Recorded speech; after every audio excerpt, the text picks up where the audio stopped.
The castle should be the focus. We've gathered some of the greatest technology from around the world to help tell our story.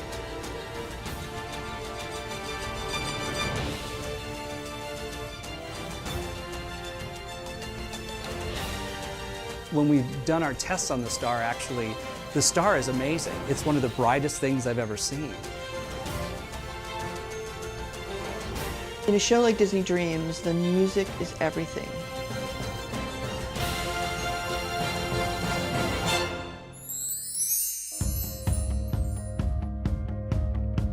The castle's the heart of the Disneyland Paris park, and it is the focus of all the stories that come out, that surround us when we come into Disneyland Paris.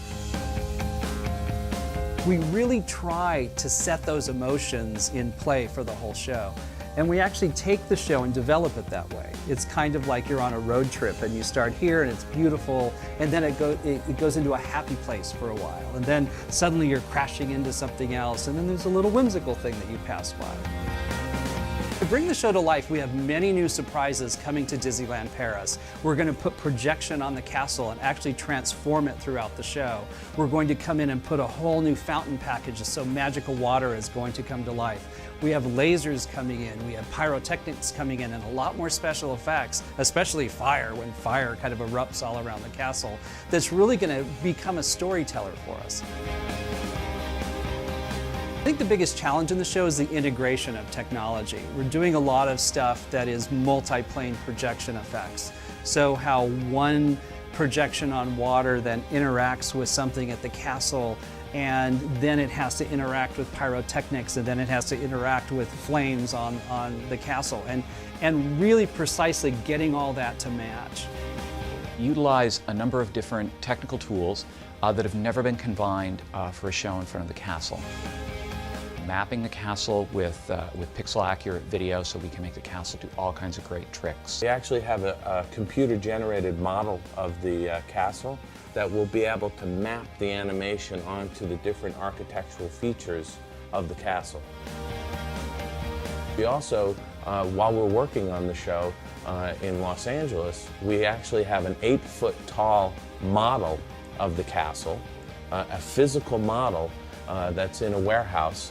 And we're going to go periodically to that model and project some of our work onto it to see how it reads, how it's working. The real fun part for me is that we're going to be able to take a lot of these classic characters and animate new material that people have never seen before.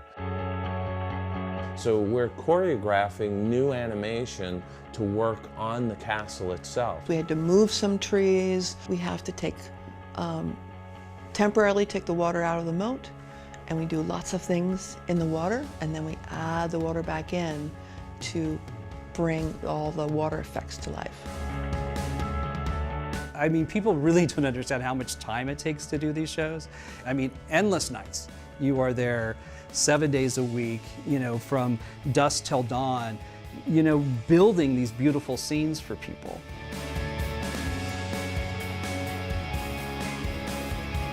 In terms of firing locations, there's 58 on the castle, and there is a total of 18 behind the castle and on the sides of the castle.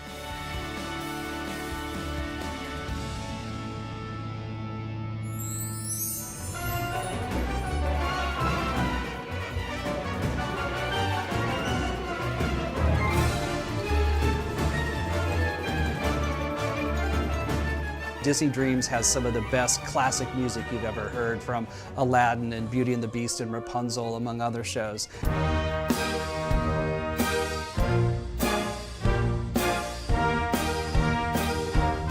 Much of this music for Disney is very difficult.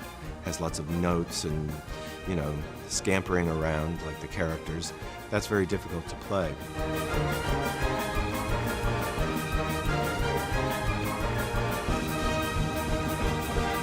You know, the show has a line to it. It starts off and it takes you up, and then it drops you down in relaxed moments, and then comes up again, and, you know, it has a kind of a contour.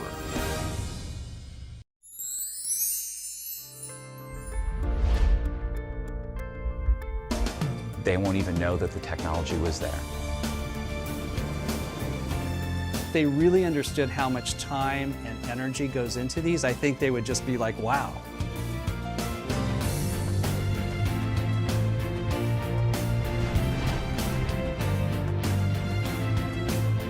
But at the end, Steven's instructions to me were push it to the limits, take it as high as you can over the top, pause there for a moment, and then keep going.